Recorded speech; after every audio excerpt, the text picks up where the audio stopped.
नमस्कार, स्वागत है आपका। मैं हूं उत्कृष्ट चतुर्वेदी। आप देख रहे हैं स्वदेश विशेष। आज विशेष क्या है? आज विशेष है ट्विटर।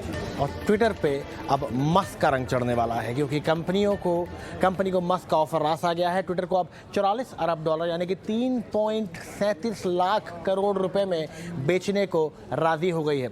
अब ये तो हुई सामान्य चश्मे से देखने वाली बात, लेकिन स्वदेश विशेष में हमारा नज़रिया देखने का जो होता है वो थोड़ा अलग होता है, थोड़ा विशेष होता है। एलन मस्क को ट्विटर में क्या विशेष दिखा, आखिर मस्क ट्विटर को इतना पसंद क्यों करते हैं, और जब मस्क ट्विटर के नए बॉस बन जाएंगे तो इससे मेरी और आपकी सेहत पर क्या फ़र्क पड़ेगा, और अगर कुछ बदलने वाला नहीं है तो मस्क ने आखिर खरीदा क्यों।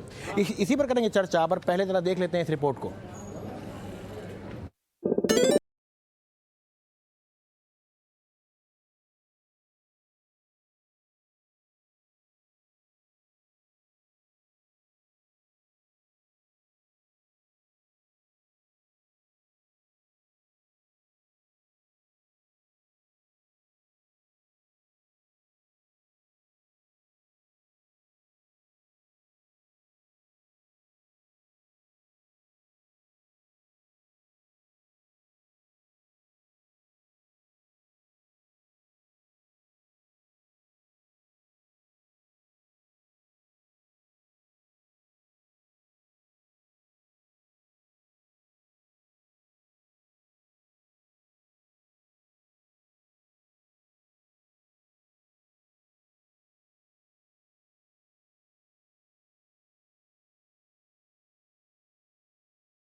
चलिए, अब सवाल अभी भी आपके मन में भी काफ़ी हैं और मेरे मन में भी काफ़ी हैं, तो इन सवालों के जवाब ढूंढने के लिए हम बात करते हैं अपने एक्सपर्ट से। हमारे साथ विराग गुप्ता जुड़ गए हैं, जो कि साइबर लॉ एक्सपर्ट हैं, और उत्पल खोज, जो कि सोशल मीडिया स्ट्रैटेजिस्ट हैं। उत्पल, सबसे पहला सवाल आपसे है मेरा कि क्यों खरीदा एलन मस्क ने ट्विटर को आखिर? नमस्कार। सबसे पहले मेरा तो मानना है कि जैसा आपने कहा, मस्क है तो मस्त है। तो ट्विटर को उन्होंने अपने फायदे के लिए खरीदा है डेफिनेटली, जहां पे अब वो एक मीडिया का मेजर चंक कंट्रोल करेंगे, और आने वाले दिनों में हमको काफी सारी चीजें चेंज होती हुई दिखेंगी ट्विटर की। It will become more like automobile से रिलेटेड, जो उनका कोर बिजनेस है, उससे रिलेटेड न्यूज हमको ज्यादा देखने को मिलेगी। वो यूज करेंगे ट्विटर को अपना बिजनेस ग्रो करने के लिए, तो इसी वजह से उन्होंने उसको एक्वायर करा हुआ है। जैसे मुकेश अंबानी के अपने खुद के मीडिया हाउस है, वैसे उनका उन्होंने एक मीडिया वो कर लिया, पब्लिक से उसको प्राइवेट कर लिया है। तो ट्विटर से बेहतर और कोई ऑप्शन नहीं था। और एलन मस्क जैसा बंदा जो 3 टाइम्स अमीर है कंपेयर टू मुकेश अंबानी, तो obviously Twitter is the only choice which he had, और वो उन्होंने ले लिया। विराग, आपके पास आते हैं, हमारे और आपके जीवन में किस तरीके से फ़र्क पड़ेगा अगर एलन मस्क ने ट्विटर ले लिया है तो? देखिए, किसी आदमी की बातों को अगर आकलन करना है तो उसके अतीत को देखना होगा कि पिछले 2 साल के मास्क पीरियड में, जब लॉकडाउन की वजह से लोग मास्क में थे, तो मस्क ने अपनी संपत्ति 10 गुना बढ़ा ली। तो जब सब लोग डाउन हुए तो 10 गुना संपत्ति बढ़ गई। अब आने वाले समय में उनकी जो ये अमीरी है बरकरार रहे, उसके लिए वो ट्विटर पे कब्जा कर रहे हैं। ट्विटर क्यों? क्योंकि सारे मीडिया प्लेटफॉर्म पर लोग कब्जा करना चाहते हैं, और मीडिया प्लेटफॉर्म्स का जो बेस है वो ट्विटर है। इसलिए वो एक सबसे बड़ी आहार श्रृंखला के सबसे बड़े खिलाड़ी पे कब्जा करना चाहते हैं। इस कब्जे से वो जनता के दिमाग और सरकार की नीतियों, इन दोनों पर कब्जा करके और अपने जो 3 व्यापार हैं, क्रिप्टो करेंसी का और जो ईवी है और तीसरा जो उनका सैटेलाइट इंटरनेट और अंतरिक्ष के जो कार्यक्रम हैं, इन तीनों के बारे में एक नया बाजार उसको बनाना चाहते हैं, सरकार की नीतियों में बदलाव चाहते हैं। और ये जो अगर इनका कब्जा ट्विटर में हो गया, तो मुझे लग रहा है कि फ्री स्पीच के एक बड़े प्लेटफॉर्म का अंत हो जाएगा। उत्पल, मैं आपके पास आऊँगा। पहले थोड़ा सा चेंजेस की बात कर लेते हैं। इस बारे में ज़रूर बात करेंगे कैसे जो नैरेटिव्स हैं अब वो बदलेंगे ट्विटर पे लगातार राइट विंग, लेफ्ट विंग, आप जो भी नाम ले लीजिए विंग्स के, वो इल्ज़ाम लगाते ही रहते हैं कि हमारे साथ गलत कर रहे हैं, हमारे साथ गलत कर रहे हैं। पर सबसे पहले बात करते हैं रेवेन्यूज़ की। क्या ट्विटर के रेवेन्यूज़ को बढ़ाने के लिए एलोन मस्क अब और कोशिश करेंगे? ट्विटर ब्लू जैसी एक सब्सक्रिप्शन है वो या तो सस्ती हो जाएगी और मास स्केल पे हो जाएगी, और जो एवरी इंडिविजुअल वेरिफिकेशन है कि हर इंसान अपने आप को वेरीफाई कर सकता है, ये ऑप्शन क्या आपको देखने को मिलेगा? और एडिट बटन जिसको लेके काफ़ी लोग काफ़ी समय से बात कर रहे हैं कि एडिट बटन नहीं है, दिक्कत है।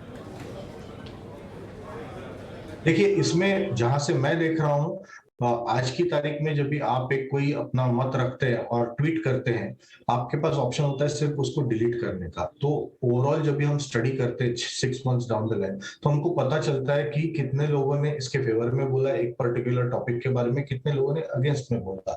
जिन्होंने अगेंस्ट में बोला है, बाद में शायद डर के उन्होंने ट्वीट डिलीट कर दिया। तो डिलीटिंग पैटर्न से भी हमको काफी सारी मदद मिलती है समझने को कि परसेंटेज क्या रहा उस पर्टिकुलर विषय में। अब एडिट आने की वजह से जो मेरे को दिक्कत दिख रही है कि मैं शुरू में तो आपकी बुराई कर दूंगा, जैसे मेरा काम हो गया पूरा, उसके बाद मैं जाके उसको एडिट कर दूंगा और उसको सही कर दूंगा।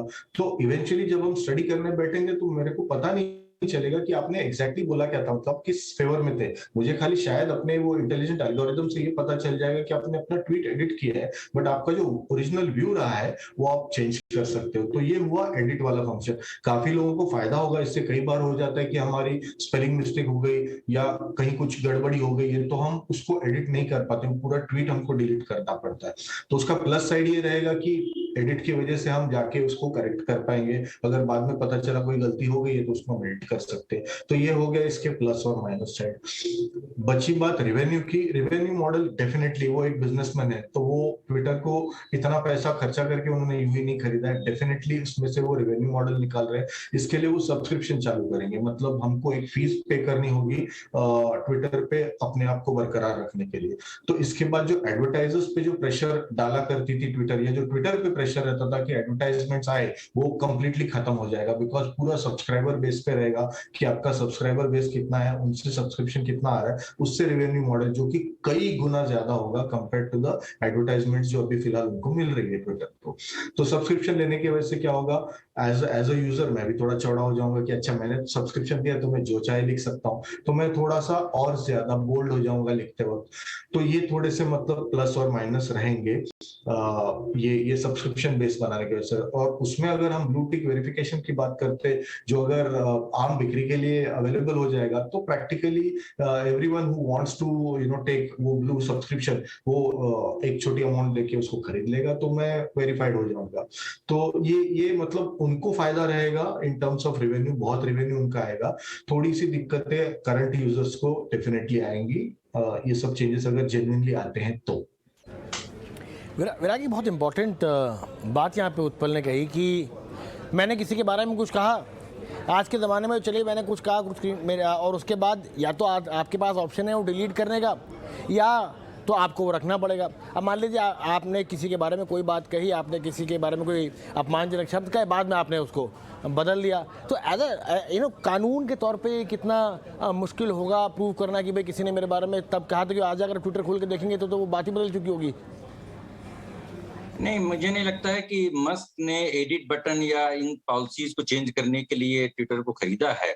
और अगर यह उनका उद्देश्य होता तो 10% शेयर होल्डिंग से वो ट्विटर के बोर्ड में आ जाते और इन नीतियों को लागू कर देते।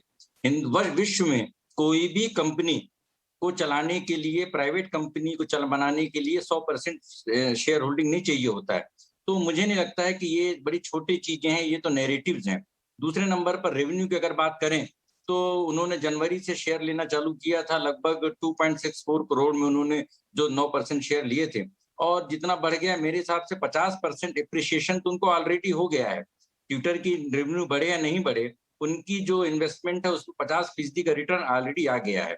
अगर जनता के लिहाज से देखें तो मैं नहीं मानता हूं कि पेड सर्विस होगी। हाँ, प्रीमियम सर्विसेज पेड होंगी, जहां पर फॉलोवर बिकेंगे, जहां पर आपको ब्लू टिक मिलेगा, जहां पर आपको रीच बढ़ेगी, और इन सारी चीजों के लिए जो जितना ज्यादा पैसा खर्च करेगा उसको उतनी बेहतर सुविधाएं मिलेंगी और उससे उनकी रेवेन्यू बढ़ेगी।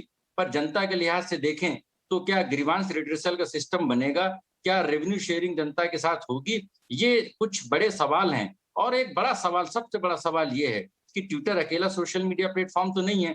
फेसबुक, इंस्टाग्राम, व्हाट्सएप और दूसरे बहुत सारे प्लेटफॉर्म हैं। तो अगर वो फ्री स्पीच के इतने बड़े समर्थक हैं तो सोशल मीडिया के ओवरऑल जो पॉलिसी है, पब्लिक पॉलिसी है, गवर्नमेंट की पॉलिसी, उसको बदलने के लिए अभियान क्यों नहीं करते हैं? यूरोपियन क्योंकि जो सोशल मीडिया में फ्री स्पीच कौन दबा रहे हैं? सोशल मीडिया में फ्री स्पीच 3 लोग दबा रहे हैं, कंपनियों के मालिक, दूसरे नंबर पर सरकारें, और तीसरे नंबर पर जो ये आईटी सेल और ये जो पूरा एक जो नैरेटिव सेट करते हैं, इन लोगों को करने के लिए मुझे नहीं लगता है कि ट्विटर एक उनकी पॉकेट कंपनी बनने की जरूरत है। उन्हें सोशल मीडिया का जो रेगुलेटरी नेटवर्क है यूरोप में, अमेरिका में, भारत में, उन नीतियों को इस तरीके से बनवाएं जिससे कि फ्री स्पीच एक संस्थागत तौर पर लोगों को मिल सके। मुझे नहीं लगता फ्री स्पीच की आड़ में वो अपनी बादशाहत को कायम रखना चाहते हैं।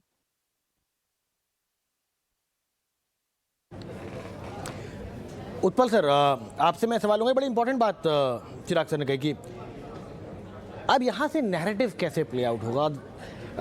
क्या वाकई में फ्री स्पीच का एक प्लेटफॉर्म बनेगा ट्विटर? पहली बात तो यह है कि क्या अभी तक फ्री स्पीच का प्लेटफॉर्म था? क्योंकि हमेशा अक्सर आप देखते थे कि कोई ना कोई, जैसे मैंने कहा, कंप्लेंट्स आती रहती थी यहाँ से वहाँ से, कभी सरकार नाराज़ होती थी, कभी विपक्ष नाराज़ होता था। तो अभी तक ट्विटर का क्या रुख था, ये जानना चाहूँगा। उसके बाद क्या आपको लगता है कि अब वाकई में ये फ्री स्पीच रह जाएगा या अब ये एलॉन मस्क को फेवर करने वाले नैरेटिव्स को प्ले करेगा? ये बेसिकली मेरे हिसाब से एलॉन मस्क को फेवर करने वाले नैरेटिव्स को प्ले करेगा। अगर आप ट्विटर रेगुलरली फॉलो कर रहे हैं तो आपने देखा होगा कल जब तक ये अनाउंसमेंट नहीं हुआ था तब तक के हमारे मतलब जो पॉलिटिकल ट्रेंड्स चलते हैं ट्रेंडिंग में वो काफी चल रहे थे, हमेशा रहते ही 4-5 रहते ही। जब से अनाउंसमेंट हुई है सडनली वो ट्रेंड से बाहर चले गए हैं। तो ऐसा तो नहीं हुआ है कि मतलब जो कम्युनल बातें हैं या जो सरकार और विपक्ष वाली बातें हैं वो सडनली बंद हो गई, वो तो चल ही रही है, लेकिन उनको एक तरीके से नजरअंदाज कर दिया गया है ताकि वो ट्रेंडिंग में दिखे नहीं। जब वो ट्रेंडिंग में दिखेंगे ही नहीं तो वो भले ही मतलब वो हैशटैग है या वो कीवर्ड है वो चलता रहेगा, लोग यूज करते रहेंगे, उस पर बातें करते रहेंगे, लेकिन वो टॉप 30 में कभी आपको दिखेगा नहीं जैसे पहले दिखता था। तो ये पिछले 24 घंटे में अगर आप देखें तो ये चेंज आपको दिख रहा है बिना किसी एक्चुअल पॉलिसी के इम्प्लीमेंट हुए, ये मतलब दिख रहा है। और ऑटोमेटिकली वो थोड़ा सा पॉलिटिकल वो कम हो गया, बिकॉज वो जो फ्री स्पीच जो हम नॉर्मली ट्विटर पे एक्सपीरियंस करते थे वो इनफैक्ट हम समझते हैं कि अभी कम हो जाएगा, रादर वो ज्यादा एक वन तरफा नैरेटिव हो जाएगा। जो उनको चाहिए, जो उनको पसंद है उस वाली चीज को ही वो देंगे, बिकॉज सीधी सी बात है प्राइवेट कंपनी बन गई है। अब वो जो चाहेंगे उसी को वो हाईलाइट ज्यादा करेंगे, उसी को ज्यादा ट्रेंडिंग में दिखाया जाएगा, फिर वो चाहे टॉपिक कोई भी हो। तो अगर आप उस पर्टिकुलर टॉपिक के बारे में बात कर रहे हो तो आप दिखोगे, अगर उस टॉपिक के बारे में बात नहीं करते हो तो आप नहीं दिखोगे।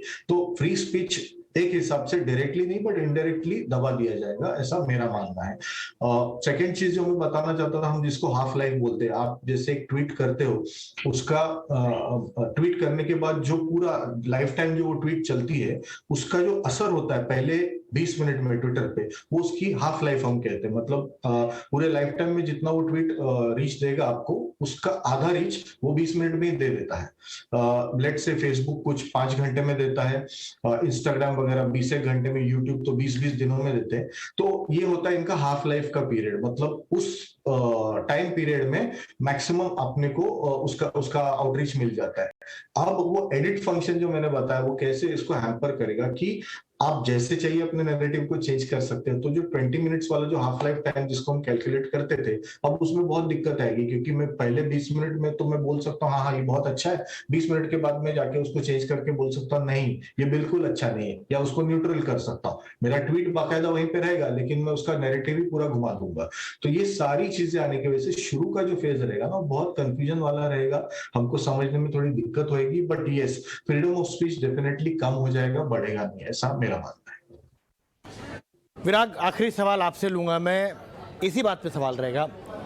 एक तो हुआ कि फ्री स्पीच रहेगी या नहीं रहेगी, पर ज़्यादा बड़ा सवाल मेरा यह है कि क्या एलॉन मस्क के एजेंडे में कुछ देशों के भी एजेंडे शामिल होंगे, क्या किन कुछ ताकतों के भी एजेंडे शामिल होंगे, और क्या क्योंकि एलॉन मस्क तो बिजनेसमैन है तो जो ज़्यादा पैसा देगा उसका एजेंडा शामिल हो जाएगा?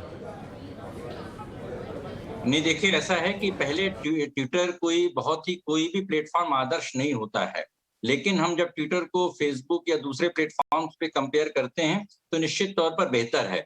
ये कोई बहुत ही ऐसा आदर्श स्थिति नहीं है, लेकिन मस्क के आने के बाद अगर उनका पूरा कंट्रोल हो जाता है तो फ्री स्पीच की डेफिनेशन मस्क डिसाइड करेंगे, और वो जब डिसाइड करते हैं तो उनकी बैकग्राउंड अगर देखें तो उन्होंने टेस्ला में जो पारदर्शिता के मापदंड वो ट्विटर की बात कर रहे हैं, उन्होंने अपनी कंपनी में खुद लागू नहीं किए, तो इसलिए वो डिसाइड करेंगे कि उनके हिसाब से सच क्या है और गलत क्या है। और अमेरिका और भारत जैसी जो डेमोक्रेसी हैं, जब 90 करोड़ लोग भारत में या कई करोड़ लोग अमेरिका में किसी सरकार को बनाएंगे, तो उन सरकारों को बनाने बिगाड़ने का जो खेल है वो ट्विटर के माध्यम से मस्क करेंगे। तो वो बेसिकली वो इनडायरेक्टली सरकारों पर कब्जा करना चाहते हैं ट्विटर के माध्यम से, और इसका फ्री स्पीच से, इसका जनता से, अभिव्यक्ति की आजादी से, सोशल मीडिया के रेगुलेशन से कोई लेना देना नहीं है। और इस बात को क्योंकि जो ट्विटर है उसका अकेला एक बड़ा प्लेटफॉर्म है जहां पर शेयर होल्डर्स वहां पर प्रोफेशनल मैनेजमेंट में नहीं थे। बाकी जगहों पे जैसे जुकरबर्ग या दूसरे लोग हैं वो मालिक भी हैं और वो उसमें मैनेजमेंट भी करते हैं। अब मस्क यहाँ पर वो एक बहुत बड़े ऑपरेटर भी हैं क्योंकि उनके पास प्रधानमंत्री मोदी से ज्यादा फॉलोवर हैं, तो कॉन्फ्लिक्ट ऑफ इंटरेस्ट है। वो कंपनी के मालिक भी हैं, वो यहाँ पर सबसे बड़े प्लेयर भी हैं, और वो इसके माध्यम से वो अपनी दूसरी कंपनियों के एजेंडे को आगे बढ़ाना चाहते हैं। तो मुझे लग रहा है कि ये अंतर्राष्ट्रीय स्तर पर अभिव्यक्ति की आजादी को कैप्चर करने का एक प्रयास है, और जिस पर सारे देशों को, लोकतंत्र को एक इसमें बड़ी चुनौती का सामना करना पड़ेगा। बहुत बहुत शुक्रिया विराग सर, उत्पल सर हमारे साथ जुड़ने के लिए। सत्य क्या है और सत्य क्या वही होगा जो एलॉन मस्क ट्विटर पर चलाएंगे, वो देखने वाली बात होगी। पर आगे